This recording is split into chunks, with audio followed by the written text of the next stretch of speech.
함께 기도드리겠습니다. 하나님, 저희 삶을 복되게 인도하여 주셔서 은혜로 하루를 시작하게 하심을 감사드립니다. 저희가 모든 일을 성령님과 동행하며 선한 분별을 하게 하옵소서. 버릴 것은 버리고 붙잡을 것은 붙잡게 하옵소서. 시선을 두지 말아야 할 것에는 과감히 시선을 떼게 하시고 바라봐야 할 것은 간절히 바라보게 하옵소서. 찬찬히 헤아릴 것은 헤아리게 하시고 확실하게 믿어야 할 것은 담대하게 믿게 하옵소서. 온전함에는 집중하게 하시고 불의함에는 마음을 두지 않게 하옵소서. 사랑에 늘 적극적이게 하시며 미움에는 거부감이 있게 하옵소서. 병상에 있는 사랑하는 환우들을 붙잡아 주옵소서. 주님의 은혜, 사랑을 오늘도 기다립니다. 거룩한 능력의 손길로 임하여 주셔서 환우들의 영혼과 침상 속에, 가정 속에 놀라우신 손길이 오늘도 가득 채워지게 하옵소서. 나아지게 하시고 회복되게 하시고 온전케 되게 하시고 하나님 주시는 놀라운 역사가 가정에서 치료할 때에, 병원에서 진찰받고 재활훈련 받을 때에, 또 다음 단계의 준비를 하면서 계속 기도할 때에 함께 해주셔서 희망 갖게 하시고 주님의 사랑의 손길로 우뚝 세워지는 놀라운 결과가 생길 수 있도록 인도하여 주옵소서. 옆에서 기도하시는 가족들을 붙잡아 주셔서 힘 주시고 뒷바라지 잘 감당할 수 있도록 건강 지켜주시고 삶의 터전도 안정되게 하옵소서. 자녀들 하나님의 사랑으로 오늘도 인도함 받게 하소서. 하나님을 영화롭게 하게 하시며 주님을 바라보고 의지할 때마다 충만한 기쁨이 있게 하시고 어린 영혼서부터 장성한 영혼에 이르기까지 하나님 앞에서 쓰임받는 복 있는 인생이 되게 하옵소서. 어린 영혼들 예수님 믿고 의지하며 평생 주님 안에 거하게 하옵소서. 진정한 영적인 복을 누리며 살게 하옵소서. 학업에 있는 자녀들 공부할 때에 최선과 집중을 하게 하시고 이 학업을 통해서 다음 단계를 나아가며 저희가 준비한 것보다 훨씬 충만한 결실들이 맺히게 해주셔서 하나님의 은혜입니다, 도우심입니다 고백하며 이 학업을 감당하면서 매일매일 감사할 수 있도록 인도하여 주시옵소서. 건강 지켜주셔서 공부할 때 지치지 않게 하시고 지혜가 덧입혀지게 하시고 통찰력이 있게 하시고 이해력과 수리력도 있게 해주셔서 하나하나 학업을 감당할 때마다 하나님 때문에 날마다 감사합니다, 영광 돌려드립니다, 영적인 고백이 넘쳐나도록 인도하옵소서. 장래의 여러 가지 생각들, 직장과 일, 만남을 가지고 기도하는 자녀들 한 사람 한 사람 붙잡아 주셔서 힘을 덧입혀 주시고 문이 열리게 하시고 꿈이 지속적으로 생기게 도와주시며 하나님께 쓰임받는 인생으로 날마다 채움받을 수 있게 하옵소서. 이 땅에서 하나님의 사람으로 빛을 발하는 복 있는 자녀들 되게 하옵소서. 독립한 세대들 붙잡아 주셔서 하나님께 영광되게 하시고 주님을 영화롭게 하며 기쁨의 우리 독립한 세대의 마음속에도 같은 기쁨과 같은 은혜가 되게 해주셔서 하나님과 동행하면서 마음껏 쓰임받는 삶이 계속 이어질 수 있게 하옵소서. 성도들의 일터를 붙잡아 주옵소서.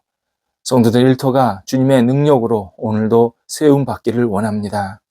문이 열리게 하시고 하나하나 진행되게 하시고 손대고 계획하는 일들이 놀라운 결실들로 채워질 수 있게 하옵소서. 도전합니다. 하나님 멈추지 않게 하시고 이 일을 통해서 하나님의 뜻과 계획을 마음껏 펼쳐나갈 수 있게 도와주셔서 하나님 우리 일터가 하나님이 역사하시는 공간 시간, 하나님이 함께 하시는 모든 상황들이 될 수 있도록 함께 하옵소서. 어려움 중에 있는 것 주님께서 아십니다. 잘 이겨내게 하시고 넉넉하게 극복할 뿐만 아니라 하나님을 영화롭게 하는 일터가 되게 해 주셔서 하나님 이 어려움 속에서 이전보다 더 풍성해지게 하시고 하나님께서 주시는 놀라운 사랑의 능력의 손길로 채움받아서 하나님께서 나와 함께 하심을 고백하며 오직 하나님 앞에 영광 돌리는 모든 상황들이 될 수 있도록 인도하옵소서. 우리 성도들의 일터가 늘 주님의 뜻 안에서 풍성해지기를 간절히 기도드립니다. 손대고 계획할 때마다 하나님, 저희가 생각한 것보다 훨씬 넘치는 열매들이 있게 해주셔서 성도들이 이 땅을 살아가기에 어려움이 없게 하시고 오직 하나님의 사람으로 빛을 발하며 많은 사람들에게 그리스도의 사랑을 나누는 복의 통로로 살아가도록 인도하옵소서.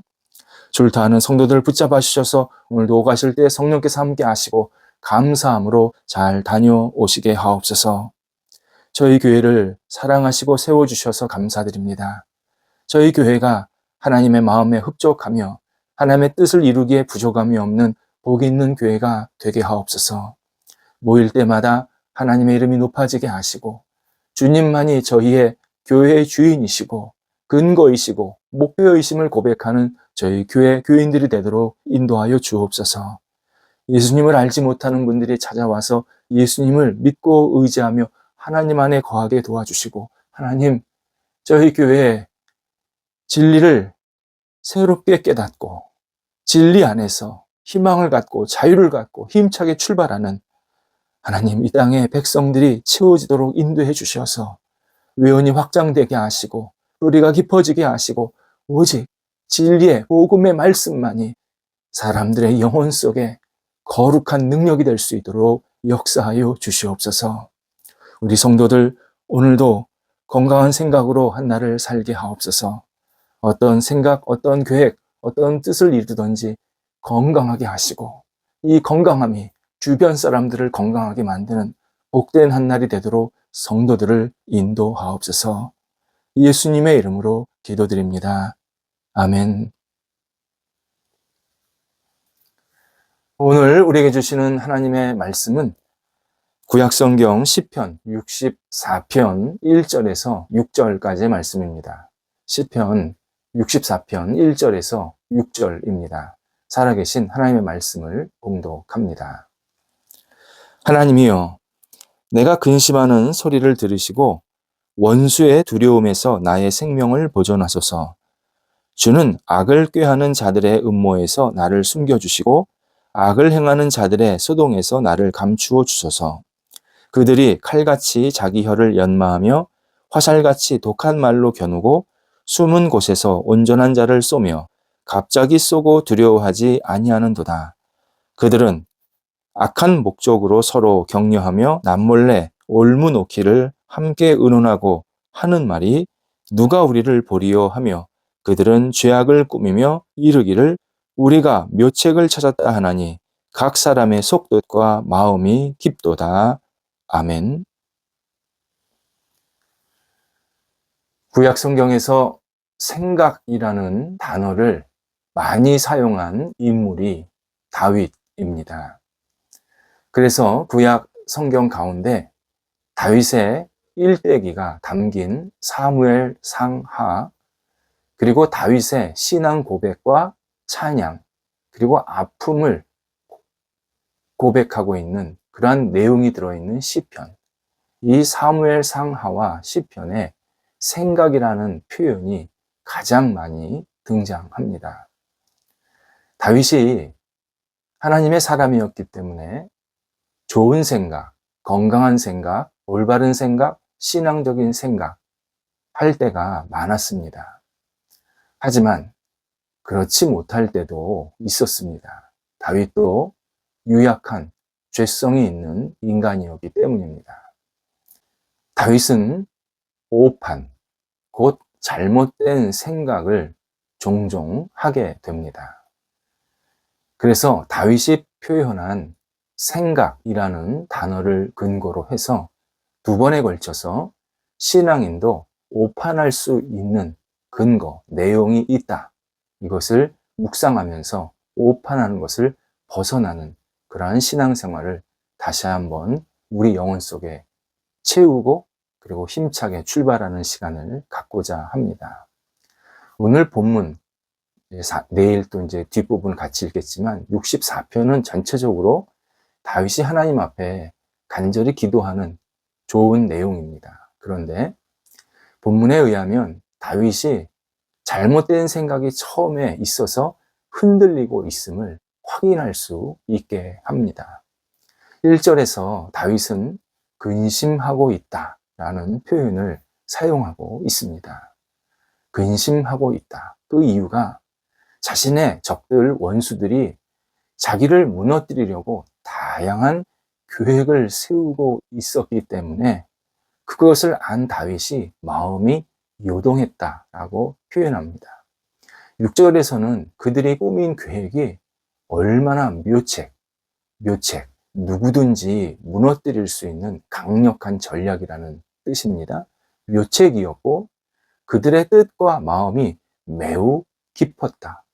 그러니까 사람들을 무너뜨리기 위해 충분했다라고 표현합니다. 그러니까 본문은 다윗이 자신을 죽이려는 이 적들의 계획이 너무 다양하고 너무 집요하고 너무 깊어서 자신은 그러한 계략 앞에서 두렵고 근심할 수밖에 없습니다. 라고 고백하고 있는 내용입니다.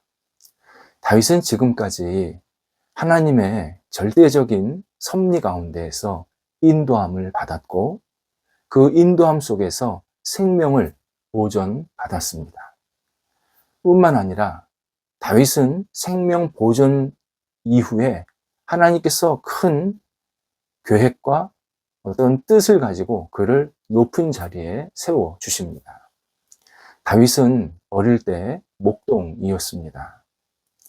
그러다가 전혀 본인이 생각하지 못한 시기, 못한 방법으로 전쟁터에 나가게 됩니다.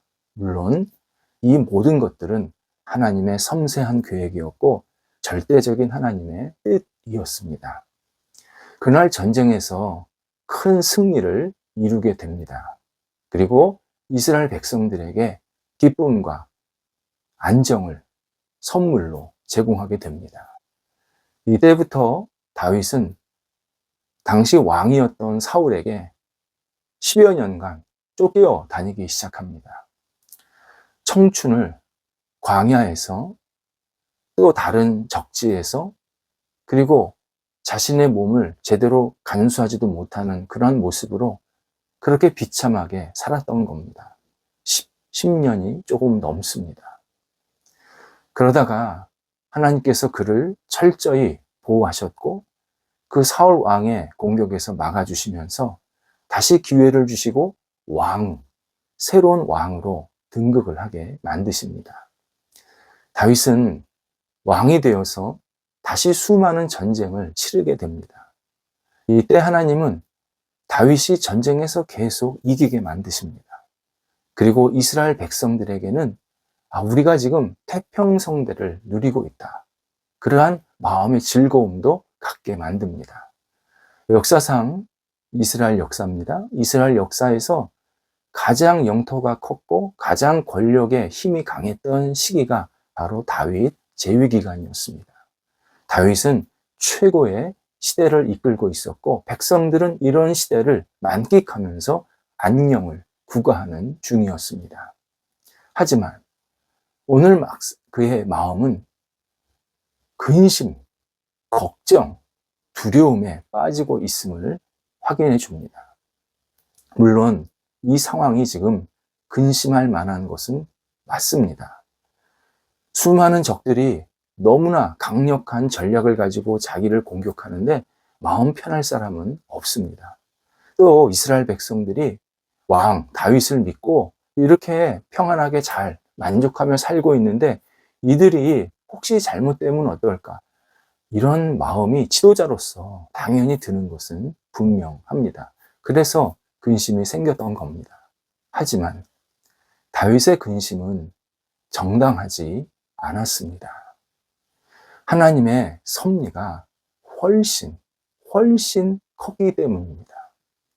다윗이 적들에게 아무리 둘러싸였고 그리고 다윗을 괴롭히고 다윗을 무너뜨리려고 하고 다양한 전략과 계략을 가지고 공격을 했어도 그게 묘책이라 했을지라도 하나님의 이 거룩한 능력 그리고 지금까지 함께 하신 그 하나님의 사랑과 은혜 여기에 비하면 인간의 계획이나 계략은 아무것도 아닙니다. 수준 자체가 다릅니다. 하지만 다윗은 이를 잊고 현실의 적들을 보면서 근심하고 있습니다. 하나님께서 지금까지 이렇게 강력하게 자기를 인도해 주셨는데 잠깐 잊어버린 겁니다. 물론 내가 근심을 하고 있는 것을 하나님께 아뢰고 있다는 사실, 요거는 굉장히 중요합니다. 이건 정말 다윗이 잘하고 있는 겁니다. 다만 다윗 마음속에 적들을 보면서 흔들리고 있고 근심하고 있고 두려워하고 있고, 그래서 어쩔 줄을 몰라 하는 모습, 이에 따라 잘못된 판단, 오판하고 있는, 잘못된 생각을 하고 있는 이 모습이 지금 다윗에게는 별로 긍정적이지 않은 모습이라는 것을 우리들에게 확인시켜주고 계십니다. 사람들은, 어떤 일을 성취하는 사람들은 계획을 잘 세우고 똑똑하고 재능이 많기 때문에 가능했다라고 생각하는 경향이 있습니다. 동시에 자신에게는 그런 재능이 없기에 나는 어떤 일을 성취할 수 없었다고 생각합니다. 당연히 재능이 있으면 어떤 일을 하는데 도움이 됩니다. 그런데 이런 재능이나 어떤 똑똑함은 전체 성취하는 그 원인, 이유 가운데 한참 후순위, 한참 뒤에 내려가 있는 그러한 목록 가운데 하나입니다. 다윗이 계획을 잘 세우고 재능이 있었던 사람인 것은 분명합니다. 하지만 그가 이런 재능이 있다고 해서 지금까지 어려움을 극복하고 왕이 되고 치세를 잘한 것 아니었습니다. 그런 재능은 자신의 역할을 감당할 때 아주 작은 부분에 해당했습니다. 실제로 다윗은 그 재능과 어떤 능력이 자신이 왕 되는 데 있어서 작은 부분이었습니다. 그게 큰 역할을 못했던 겁니다. 예를 들어서 다윗뿐만 아니라 이 일을 성취한 역사적인 인물들을 보면 다 공통적인 모습이 있습니다. 뛰어난 능력이 있었다? 아닙니다. 그 능력은 아주 작은 사람도 있었고 큰 사람도 있었고 다 다릅니다. 근데 공통적인 건 뭐였냐면 인내와 열정이 있었습니다. 인내와 열정을 가지고 그들은 어떤 일을 성취할 때까지 매일, 시간, 순간에 그것을 놓치지 않았습니다. 열정과 인내를 막 불태웠습니다. 능력이 아닙니다. 열정과 인내, 열심과 참을 줄 아는 그런 마음으로 어떤 일을 감당했더니 그 일들이 하나씩 하나씩 이루어지는 모습을 보였습니다. 일이 갑자기 확 된다든지 우연히 된 것은 아니었습니다. 또 일을 성취한 사람들을 보면 자신이 하는 일에 자신의 마음을 집중했습니다. 마음을 집중하다, 던졌다는 겁니다. 그 일에. 한눈 팔면서 이거 할까 저거 할까 왔다 갔다 하지 않았다는 겁니다. 어떤 일이 딱 있으면 거기에 마음을 딱 던지면서 거기에 조금 더 흔들림 없이 계속 그 일을 감당하는 그러한 집중력을 가지고 있었습니다. 그렇지 않으면 자신이 하는 일 자체가 무미건조했고 당연히 어떤 성과도 없었습니다. 또 일을 성취하는 사람들의 특징이 하나의 일을 성취하면 그 일을 통해서 또 다른 일을 성취하려고 하는 도전이 있었습니다. 어떤 일을 성취하는 사람들을 보면 어떤 자리에 만족하는 게 아니라 희망과 목표를 가지고 계속 움직이는 사람이었습니다. 그리고 그 과정 속에서 장애물이 있을 때 그 장애물을 극복하려고 하는 도전 정신이 있었습니다. 주저앉지 않았습니다. 그러면서 자신의 인생을 계속 나는 앞을 향해 나아간다, 앞을 향해 나아간다 라는 이 목표 의식을 갖고 복된 삶을 살았고 그 복된 인생이 한 번으로 끝나지 않고 지속해서 이어지고 있음을 확인할 수 있었습니다. 무엇보다도 이 일을 성취하는 사람들은 하나님의 도우심과 인도하심이 절대적이었습니다. 하나님의 뜻, 하나님의 도움 없이 누구도 그 일을 이룬 사람 없습니다. 설사 하나님 도움 없이 나는 이 일을 이루었다라고 말하는 사람도 있을 수 있습니다. 그런데 그 사람에게 그 일은, 성취한 일은 복이 아니라 독이 될 때가 많았음을 확인하게 됩니다. 다윗도 마찬가지였습니다. 다윗이 하나님의 은혜와 인도하심으로 왕의 자리까지 왔습니다. 그동안 많은 어려움과 많은 공격과 많은 계략들을 통해서 자기를 무너뜨리려고 했지만 하나님은 철저히 막아주셨고 그 과정 속에서 다윗이 가지고 있던 어떤 능력, 재능, 이것은 작은 부분 역할을 했을 뿐이었습니다. 하지만 다윗은 잠시 이 진실을 잊게 됩니다. 그리고 적들의 계략 앞에서 마음이 흔들렸고 두려움을 갖게 된 겁니다. 그래도 참 감사한 것은 다음 구절에 보면 다윗이 마음을 추스르고 다시 하나님을 간절히 바라보는 시간을 갖게 됩니다. 우리가 오판하는 이유, 하나님의 인도하심, 하나님의 섭리를 잊고 근심하기 시작할 때입니다. 인간의 재능, 능력이 모든 일을 이루는 이유라고 생각하면 우리는 계속 오판하게 됩니다. 우리의 모든 것을 이루시는 분, 우리에게 진정한 복을 주시고 모든 일을 성취할 수 있도록 계속 뜻을 허락하시고 앞으로 갈 수 있게 하시는 분은 바로 하나님이십니다. 하나님께서 우리 인생, 하나님의 자녀인 그리스도인의 인생을 인도하십니다. 오늘도 속으로 우리 힘차게 외쳐야 합니다. 나는 하나님의 자녀다. 나는 하나님이 책임지시고 인도하시는 사람이다. 힘차게 외치면서 일어나야 합니다. 내가 내 능력으로, 내 재능으로만 살려고 하면 오판하게 됩니다. 잘못 생각하고 근심하고 두려워하고 주저하게 됩니다. 내가 하나님의 자녀로서 하나님께서 인도하심을 그러한 사람, 그러한 하나님의 백성이다 확신하면서 오늘을 출발하면 근심은 멈추게 되고 그리고 우리를 힘차게 세우는 생각으로 하루날을 시작하게 만드십니다. 기도하겠습니다. 하나님, 저희가 주님 안에서 잘못된 생각, 오판을 멈출 수 있도록 인도하여 주옵소서. 우리의 인생을 인도하시고 책임지시는 분이 하나님이심을 순간순간 고백하게 하시고 우리의 재능, 능력만 믿지 않게 하시고 하나님의 인도하심, 하나님의 능력, 하나님의 함께하심을 붙잡고 바르게 생각하게 하시고 지혜롭게 생각하게 하시고 건강하게 생각하게 하시고 하나님 앞에 영광 돌리는 생각이 날마다 채워질 수 있도록 인도하여 주옵소서. 저희를 사랑하시는 하나님, 저희가 하나님의 자녀입니다. 오늘도 저희와 함께 해주셔서 감사하고 오늘 한 날도 하나님과 승리하는 날 되게 하옵소서. 예수님의 이름으로 기도드립니다. 아멘.